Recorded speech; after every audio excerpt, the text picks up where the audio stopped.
Hi, my name is Armin Datras, and I want to first thank you for your interest in using our Shiny app. And in this video, I'm going to explain different parts and functionalities that we implemented in our Shiny app and the way that you can use them to go through different parts of our research and download them if you need.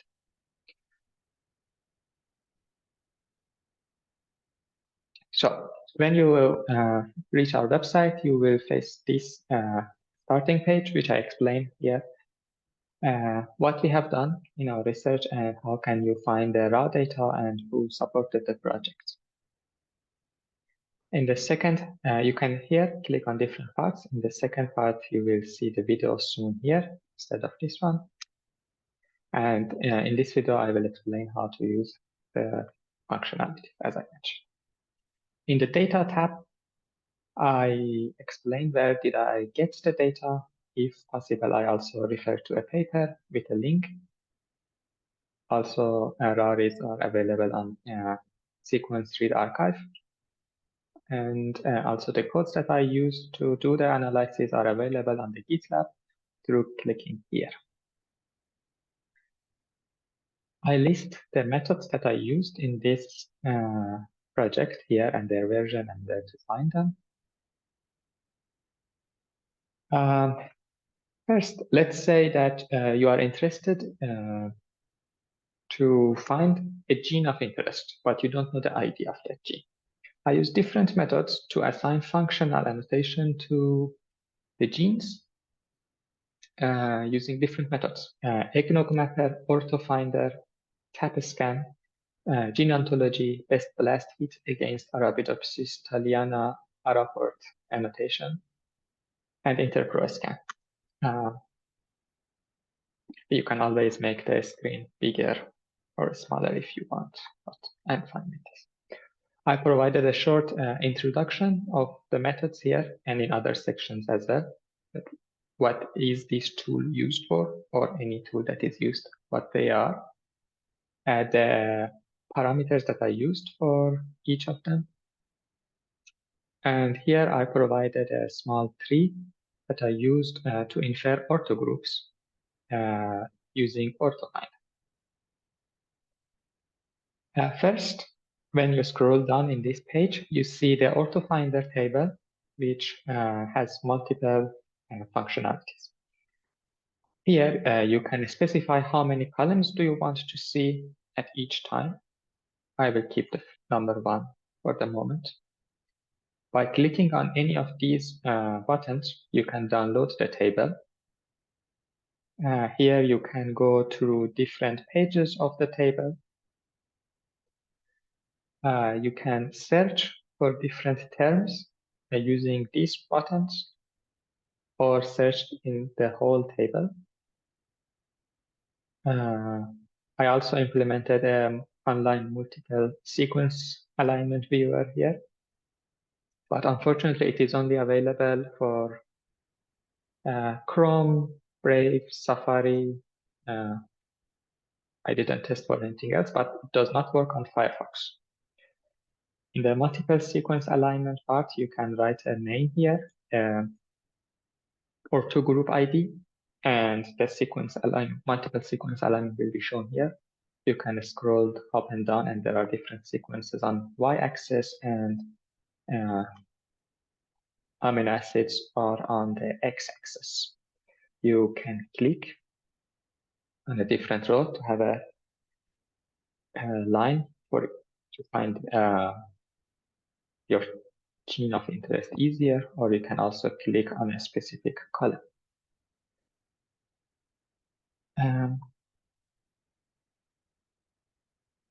In the eggnog mapper section, we have similar to orthofinders have different tables. For Mesotenium and Leisherianum, Zygnema circumcarinatum, and P patterns, you can click on the corresponding tab. You can scroll for each in each table to go up and down. You can go pick different number of entries per page. You can go to different pages, download it again. And for example, you can look this column to, let's look for ethylene. Genes that have ethylene in their description. Here it shows that there are 51 entries out of 18,905 in total entries. And at the moment you are looking at number 1 to 25, which you can find here. If you want to know more about Eggnog Mapper or other tools, I provided the link on top. Next, you can also explore the TAP-scan results for Mesotelium, Zygnema, and Piscometrium. Again, you can use different columns to search. If a column contains only numbers, the search bar can be used both by keyboard or using the slider, which sometimes is very useful to explore tables. One thing that I want to emphasize is that if you filter the table, let's say I am only interested in mid gene families, and you click on the CSV or Excel button, you will only get the table that is filtered and not the complete table. If you are interested to get the complete table, you should remove any filter that is applied to that specific table. I also provided gene ontology assignment for all 3 species that we studied. Best blast hit table is available, for example, if I am interested in gene symbol,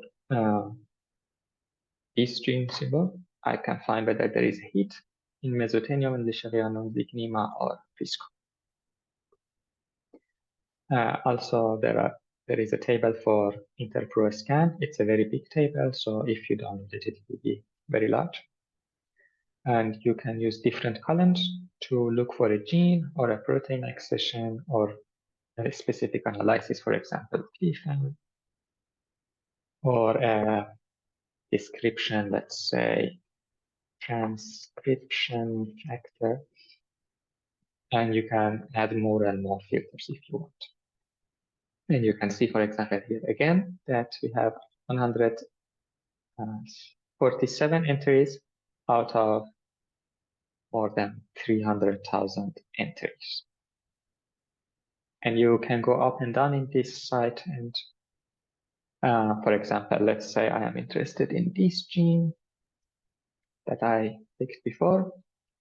I can find that it belongs to this specific hierarchical orthogroup. This is the orthogroup number, and genes that are in other species that assigned to the same orthogroup. I can pick this ID, go to the multiple sequence alignment viewer, paste the ID here, and then new alignment will appear. I can pick the same gene ID and see what is its annotation in using Eggnog Mapper or TAP-scan if there is anything assigned to it, or any Go and ontology tabs. Okay.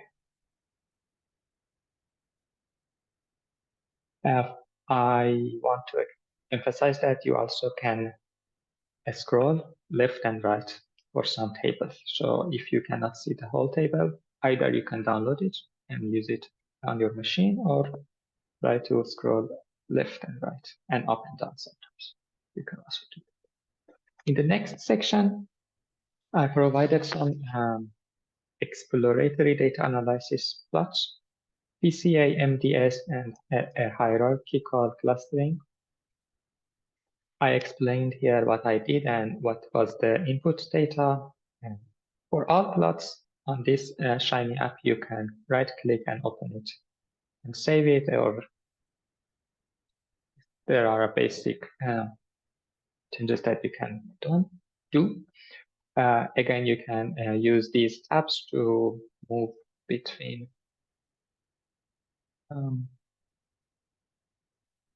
species. In the gene expression visualization, we provided 4 different methods to visualize the gene of interest. And there is a default value, but I'd like to change it. For example, please just write 1 gene ID. And this was the gene that we looked at in the previous section. We can see that on the x-axis we have conditions sorted by also time after the start of the experiment, and on x-axis, on y-axis we have z-score transformed and normalized expression, and we can see how it changes over time and different under different treatment. In the other visualization plot, we omitted the variable of time and only focused on the treatment. Maybe it is useful in some cases. Also, there is a dot plot visualization with a Lewis regression and a heat map. The same things exist for Fiscometrium and Zygnema. In the next part, I visualized tables and plots for differential gene expression analysis. I explain shortly here what methods that are used. As I said here, it takes sometimes a few seconds to reload based on what you pick. So please be patient. On this box, you can pick what comparisons do you want to investigate, what fold change and adjusted p-value cutoff do you want to pick to define whether a gene is differentially expressed or not. I picked relatively very good threshold, but you can change them if you want. Which Go domain do you want to use for the overrepresented analysis, and how many terms should be shown in this dot plot, and what should be the p-value and q-value cutoff for overrepresentation analysis. For example, at the moment we are looking at Fiscometrium heat treatment 2 hours after the start of the experiment compared to the control. And we can see that in the upregulated section of genes, heat is among the it is enriched in upregulated genes, and in downregulated genes there will be a plot. Sometimes it takes a few seconds to load the new plot. And there is a table of enrichment analysis that you can go through it. You can download the table again. Let's make it smaller. You can download it. You can filter for different values. For example, here, you can sort any table by clicking on the column name. Yeah. And in this second table, I provided the output of lemma package, which is basically the table that I use with a threshold for log fold change and adjusted p-value to find which genes are differentially expressed or not. And you can explore this or download this again. This is a heat map of genes, upregulated, downregulated, and all of the differentially expressed genes. And this table here is the expression values of genes that consider differentially expressed, only differentially expressed genes under any condition that we measured in our study. You can download again the tables. And for example, we can change comparison here to mesotelium heat after 2 hours of experiment compared to control. And we can see which terms were enriched here. We can change these values, and then there will be less terms that will be shown here. We can change the domain, biological process, molecular function, other things. We can take a look here, and for example, I had this gene in previous section. we can see that the log fold change and adjusted p-value is meaningful. So this specific gene was downregulated under this specific comparison. And yeah, so you can change also these numbers, for example, 1.5, and then it should recalculate. It needs a few seconds to recalculate some parts.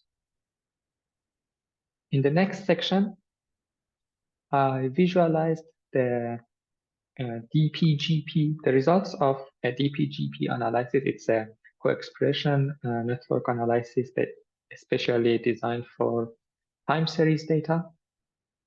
The paper is available here and you can read it if you want.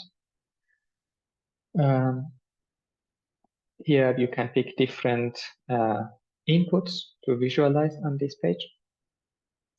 Here on left, I visualize the expression of a specific cluster from a specific network. And at the moment, I'm not filtering for any criteria in the probability of assignment. I can see the genes in this cluster are going downwards, and these terms are enriched for this specific cluster. Again, I can go to other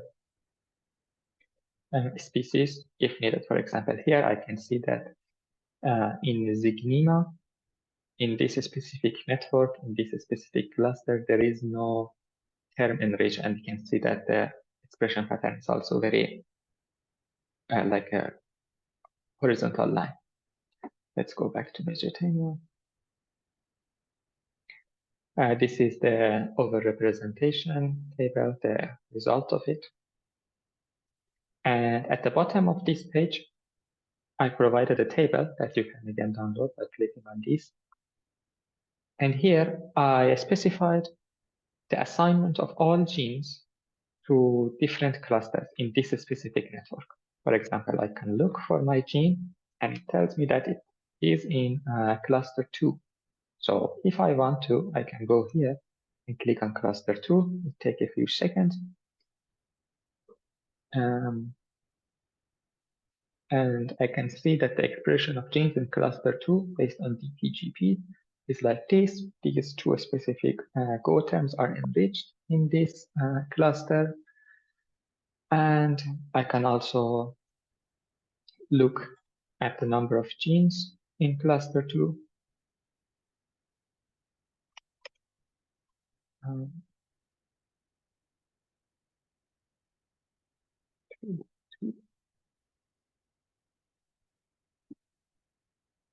So there are around 2,000 genes out of 11,000. I wanted to explain this. For WGCNA, I also explained a little bit about the method. There is a link to the paper, the parameters that I used. There is a small table here for the metabolites that we measured, the acronyms and the full name of each metabolite. On right, you can pick, again, different inputs and the results. The rest of the page will be updated. First table is the summary of all results that we got from WGCNA, all genes in which module they are assigned to, and different measurements. For example, I can check for this specific gene that I had, it belongs to this module. I can filter for that module, and I can see that 229 genes are assigned to this module. I can download this, or I can download the whole table. Then there is a plot of gene significance, and it's how different modules are related to this. You can pick different variables here. Some of these terms are not familiar for you. You can look at it here. And for example, if I look at temperature, I can see that magenta cluster has a negative gene significance with temperature. This was also obvious in other analyses. We can see a expression profile of a specific module that I picked here. You can change it under different conditions and time. I can get a list of top 20 most connected genes in the module turquoise, for example, here. Gene ontology over represented analysis on right. The table also available. And I can change it again, for example, for mesotelium, Zygnema, or Viscometrium. I will go to mesotelium and let's change it to this.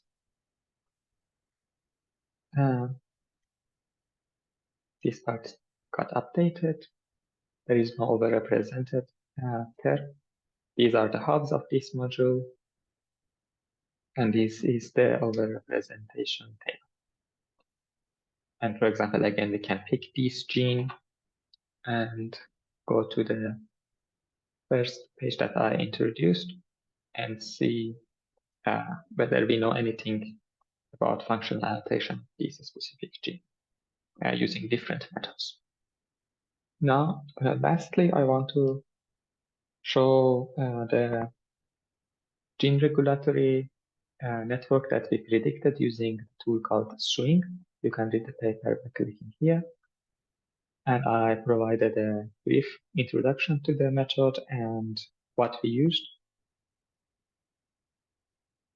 The most important part is that here you can go through different networks for mesoteliums as Zygnema and Viscometrium. And we have different networks that infer based on the samples grown under specific condition. You can download the complete table. It's a very big table. We could not visualize the complete table in our Shiny app. So I limited it to some numbers. The moment is 700, and you can go up to maximum 2000.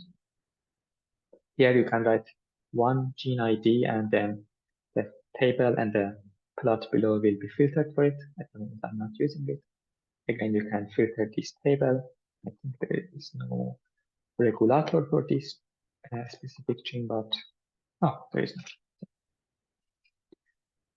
And there is this visualization of the network that I am filtering for top 700. You can change this by clicking or just sliding.